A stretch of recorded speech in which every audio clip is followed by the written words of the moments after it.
नमस्कार दोस्तों, मैं सतीश अडवाणी स्वास्तिक पिग फार्म पर आपका हार्दिक स्वागत करता हूं, हार्दिक अभिनंदन करता हूं। दोस्तों, हम आपको पिग्स के रिलेटेड नई नई जानकारियां, नए नए अपडेट्स देते रहते हैं। और अगर आपने हमारे चैनल को अभी तक सब्सक्राइब नहीं किया है तो प्लीज़ नीचे दिख रहा लाल रंग का सब्सक्राइब बटन जरूर दबाएं, हमारे वीडियोज़ को लाइक करें और हमारे वीडियोज़ को खूब सारा शेयर करें। तो दोस्तों, वीडियो इस प्रकार। दोस्तों, आज के ज़माने में जो पिग फार्मिंग का जो बिजनेस है इंडिया में बहुत ही प्रचलन में आ रहा है। दोस्तों, जो पिछले 50-60 सालों में जितनी तरक्की नहीं हुई थी इस फार्मिंग सेक्टर में, पिग फार्मिंग सेक्टर में, वो पिछले 4-5 सालों में बहुत ज़्यादा तरक्की हुई है, बिकॉज इसकी डिमांड भी बहुत ज़्यादा बढ़ी है। दोस्तों, अब कुछ नए जो फार्मर्स हैं जो फार्मिंग सेक्टर में आना चाहते हैं, पिग फार्मिंग सेक्टर में आना चाहते हैं, सबसे पहले उनका हार्दिक अभिनंदन। दोस्तों, काम बहुत बढ़िया है, बहुत ही शानदार काम है, बशर्ते आपके पास 2-3 स्किल्स हो। सबसे पहली, इसका प्रॉपर आप नॉलेज हो आपके पास फीड मैनेजमेंट का, मेडिसिन मैनेजमेंट का। तीसरा, आपका जो स्ट्रक्चर है वो उनके अकॉर्डिंग हो, उन पशुओं के अकॉर्डिंग हो जो पशु अपने वहाँ पर रखने हैं। अब आप बिगेन कितने से कर रहे हो, 10 से कर रहे हो, 15 से कर रहे हो, 20 से कर रहे हो। अगर आप बिगेन कर रहे हो तो आप इसी रेशो में करो, हद से 30 से करो, 30 से ज़्यादा से आप बिगेन ना करें, बाकी आपकी समझ है। दोस्तों, सही मायने में जो पिग फार्मिंग बिजनेस है, इस पिग फार्मिंग बिजनेस में बहुत सारे हमें ऑप्शन मिलते हैं। नस्ल्स के बहुत सारी नस्लें हैं, जैसे कि large white Yorkshire, Hampshire, Yorkshire, या 2-4-5 और भी, लैंडरेस है, झारसुक है। ये कई नस्लें हैं जो अलग अलग, जिस क्षेत्र में आप रहते हैं, आप भारत के किस क्षेत्र में रहते हैं, वहाँ पर आप लोकेलिटी में पता करें कि आपके वहाँ पर कौन सी नस्ल है। बाकी मैं प्रेफरेंस दूंगा लार्ज वाइट यॉर्कशायर को। लार्ज वाइट यॉर्कशायर एक बेहतरीन नस्ल है और वो किसी भी टेम्परेचर में खुद को मेंटेन कर लेता है। अभी दोस्तों, आपके दिमाग में ये सवाल है कि हम बिगिन कैसे करें, हम शुरुआत कहाँ से करें। दोस्तों, सही मायने में शुरुआत करने के लिए आपको एक सही मायने में एक आपको स्ट्रक्चर की जरूरत पड़ेगी, एक फार्म की जरूरत पड़ेगी। छोटे लेवल का भी आप फार्म स्टार्ट कर सकते हैं, जैसे कि मैंने आपको बताया कि जो 10 पशुओं से आप स्टार्ट कर सकते हैं। 10 पशु, मैं आपको थोड़ा इसका डिस्क्रिप्शन दे देता हूं। 10 पशु कैसे, 10 या 15 या 20 या 30। देखो दोस्तों, आपके पास अगर आप बिगिन करना चाहते हैं तो आपके पास 10+1, 10+1 मतलब कि 9 जो आपके पास होंगी फीमेल होंगी प्रेग्नेंट, और एक होगा आपके पास मेल। अब अगर 9 की 9 अगर फर्स्ट टाइम प्रेग्नेंट हो तो भी ठीक है, अगर उसमें से आधी सेकंड टाइम प्रेग्नेंट हो तो बेहतर है। सेकंड टाइम प्रेग्नेंट का मैं आपको मेथड बता देता हूं कि सेकंड टाइम प्रेग्नेंट कैसे। तो देखो, जिस टाइम सेकंड टाइम प्रेग्नेंट होती है कोई भी मादा, तो उसकी जो बच्चेदानी की मैच्योरिटी होती है वो थोड़ी बढ़ जाती है, उसका इम्यून काफ़ी मजबूत हो जाता है, क्योंकि वो पहले बच्चे दे चुकी है। तो उसको ये भली भांति पता होता है कि मेरे साथ क्या होगा, तो वो खुद को रिलैक्स महसूस करती है बजाय पहली के। बाकी जो पहली होती है उसका भी लमसम 15-15.5 हज़ार औसतन रेट रहता है। बाकी आपका कौन सा एरिया, आप किस एरिया में रहते हैं भारत के, वो वहाँ के एरिया को लेकर डिपेंड करता है। जो सेकंड टाइम की प्रेग्नेंट रहती है उसका अप्रॉक्सीमेटली 17-17.5 हज़ार या 18 हज़ार भी हो सकता है एरिया के अनुसार। ये आप 5 मान लो आप सेकंड टाइम ले आए, 5 आप फर्स्ट टाइम ले आए, 10 से आप बिगिन कर दें। उसके बाद में आपके पास एक नर होना चाहिए, वो प्योर नस्ल का होना चाहिए, क्योंकि उस नर से ही आपकी जो है फ्यूचर की जो पीढ़ियां वो चलेंगी। दोस्तों, सबसे पहली बात, आपके पास 11 पशु आ गए हैं, उसके लिए आपके पास एक स्ट्रक्चर होना चाहिए।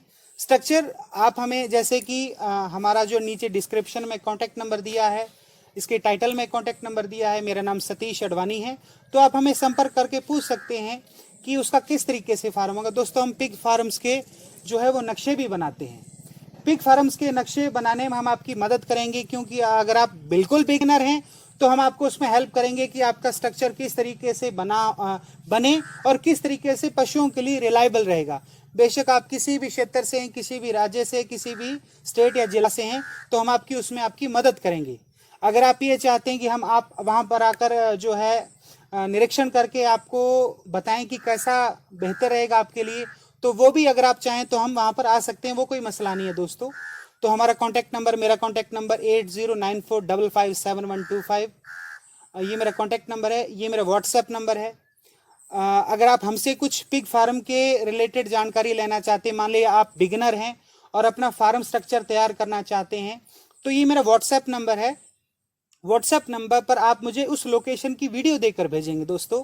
जैसे कि मान लो आप किसी लोकेशन पर, जैसे कि आपने एक 100x50 का या 100x60 का आपके पास लोकेशन है, आप मुझे वहां का वीडियो देकर भेजें। एक जो है वाइट पेपर पर वहां का एक नक्शा बनाकर भेजें, छोटा सा वहां का वीडियो बनाकर भेजें। यहाँ पर ईस्ट है, वेस्ट है, नॉर्थ है, साउथ है, यहाँ पर पानी की निकासी हो सकती है या यहाँ पर गेट होगा, उस तरीके से फिर आप मुझे भेजें। फिर अपना हम होमवर्क करके आपको उसका नक्शा बना कर देंगे, वो कोई मसला नहीं है दोस्तों। अभी आपके बिजनेस की इंप्रूवमेंट की बात है तो सबसे बड़ी बात है कि आपका फीड मैनेजमेंट कैसा है। फीड मैनेजमेंट पिग फार्मिंग के सेक्टर में बहुत मायने रखता है दोस्तों। सेकंड है, अपने फीड बढ़िया तरीके से मेंटेन कर लिया तो सेकंड है दोस्तों मेडिसिन मैनेजमेंट। आपके पशु को क्या प्रॉब्लम्स है, उनको मौसम बदल रहा है तो उनको क्या प्रॉब्लम्स आ रही हैं, उनको सर्दी लग रही है, उनको गर्मी लग रही है, उनका टेम्परेचर हाई है, टेम्परेचर डाउन हो, उनको खांसी है या बहुत ज़्यादा खांसी है, उनकी फोड़ा फुंसी है या उनके कोई इन्फेक्शन हो गया, उनके कोई जख्म है। दोस्तों इस छोटी छोटी चीज़ें हैं जो आपके फार्म को इम्प्रूव करेंगी। आप अपने फार्म में क्लीनिंग डिपार्टमेंट को अगर आप मैच्योरिटी से रखेंगे तो आप निसंदेह इसमें बहुत ही जल्द सफलता प्राप्त करेंगे। अभी मैं आपको मोटा मोटा बताऊं कि इसमें क्या रहता है। कि सबसे पहले मान लो आपके फार्म में आप कुछ भी करते हैं, पशुओं को नहलाते हैं, उसके कोई इंजेक्शन लगाते हैं, कोई भी एक्टिविटी करते हैं, तो जो भी आपका वर्कर हैं, आप खुद हैं, तो अपना हाथ जो है वो डेटॉल से धोएं, जरूर धोएं। डेटॉल आपके फार्म में होना ही चाहिए। बहुत से लोग इसमें लापरवाही कर जाते हैं जिसके कारण उनको फार्म के भी कुछ प्रॉब्लम्स का सामना करना पड़ता है। सेल्फ जो उनकी खुद की हेल्थ होती है उसमें भी उनको काफ़ी प्रॉब्लम्स का सामना करना पड़ता है दोस्तों। तो दोस्तों ये कुछ ऐसी चीज़ें हैं जो आपको ध्यान रखना पड़ेगा। पिग फार्म का जो बिजनेस है बहुत ही बेहतरीन है, बशर्ते आप इसको सही तरीके से मेंटेन करके चलाएंगे। जैसा कि जो मेरा पर्सनल सेल्फ एक्सपीरियंस है उसके अकॉर्डिंग इसके 4 पहिए हैं दोस्तों पिग फार्म में। सबसे पहला पहिया है स्ट्रक्चर। आपका स्ट्रक्चर इतना मेंटेन होना चाहिए, इतना बेहतरीन होना चाहिए कि वो उसके अकॉर्डिंग आप वो रिलायबल महसूस करें, वो जो पशु हैं वो किसी प्रकार की प्रॉब्लम महसूस ना करें। पहला पहिया है स्ट्रक्चर। फार्म, आपके फार्म का किस तरीके से बना हुआ, उसका इन्वायरमेंट कैसा, उस किस इन्वायरमेंट के अकॉर्डिंग किस तरीके से बना हुआ, हवादार है, क्लोज है, बंद है, वो आप हमसे राय ले सकते हैं। सेकंड है वो है दोस्तों फीड मैनेजमेंट। आपके पशु क्या खा रहे हैं, कैसे खा रहे हैं, कितना खा रहे हैं, कितना मापतोल में है, वो दोस्तों बहुत मायने रखता है। आप किसी भी क्षेत्र में फीड मैनेजमेंट बहुत मायने रखता है, किसी फार्मिंग सेक्टर में, तो पिग फार्मिंग में बहुत मायने रखता है फीड मैनेजमेंट। थर्ड है दोस्तों उसका इम्यून कैसे आप मेंटेन करते हैं, मेडिसिन, उसको आप किस तरीके से आप उसको वैक्सीन कैसे देते हैं, आप उसको आप इंजेक्शन कैसे देते हैं, समय समय पर आप उसको जो मुख्य रूप से जो इंजेक्शन लगाए जाने वाले हैं वो आप कैसे देते हैं। पहला जो है वो स्ट्रक्चर है, दूसरा है जो फीड मैनेजमेंट है, तीसरा है जो मेडिसिन मैनेजमेंट है, चौथा है वो क्लीनिंग सेक्टर है। अब आपको डेली उससे रूबरू होना है। रूबरू आपने अपने पशुओं को कितनी बार नहलाया, आपका जैसे कि इन्वायरमेंट कैसा है, बरसात हो रही है, सर्दी है, गर्मी है या फिर कैसा मौसम है, उसके अकॉर्डिंग ये 4 सेक्टर अगर आपके सही हैं तो आप निसंदेह इस बिजनेस में अपार सफलता अर्जित करेंगे। दूसरी बात मैं आपको ये कहूँ कि सही मायने में हमारा ये बिजनेस बहुत ही शानदार है। कई लोगों के दिमाग में ये विचार है कि क्या पता हमारा बिजनेस ये चले ना चले। दोस्तों अगर नहीं चलता है तो वो आपकी जानकारी का अभाव है। कुछ लोग अगर आपके सामने या आपने कहीं देखा है कि असफल हुए हैं तो वो उनकी जानकारी का अभाव है। दोस्तों अपनी जानकारी को इम्प्रूव करें। कोई भी हमसे हेल्प होती है, बन पड़ती है तो हम आपकी हेल्प भी करेंगे। बाकी व्हाट्सएप पर आप हमसे जानकारी ले सकते हैं, अगर जरूरत पड़े तो आप हमें कॉल भी कर सकते हैं। और बाकी इस रिलेटेड कोई भी अगर आपको जरूरत हो तो आप हमें कॉल कीजिए। अगर आपने नए पशु लेने हो तो आप हमें कॉल कीजिए और हमारा कॉन्टैक्ट नंबर मैंने आपको बता दिया है। आप हमें व्हाट्सएप पर कोई भी संपर्क कर सकते हैं, बेशक आप इंडिया के किसी भी क्षेत्र से हैं। सो आपसे बात करके बहुत अच्छा लगा। उम्मीद करता हूं आपको हमारे चैनल पर ये वीडियो देखकर अच्छा लगा होगा। मोस्टली जो बिगनर्स हैं उनके लिए वीडियो बहुत सहायक रहेगा। और आपका बहुत बहुत धन्यवाद, शुक्रिया, अभिनंदन। जल्द ही आपको नेक्स्ट नए मुद्दे पर वीडियो लेकर आएंगे, पिग फार्मिंग के रिलेटेड ही आपको कुछ नई से नई जानकारियां देंगे। तब तक दोस्तों सतीश अडवाणी आपसे विदाई लेगा।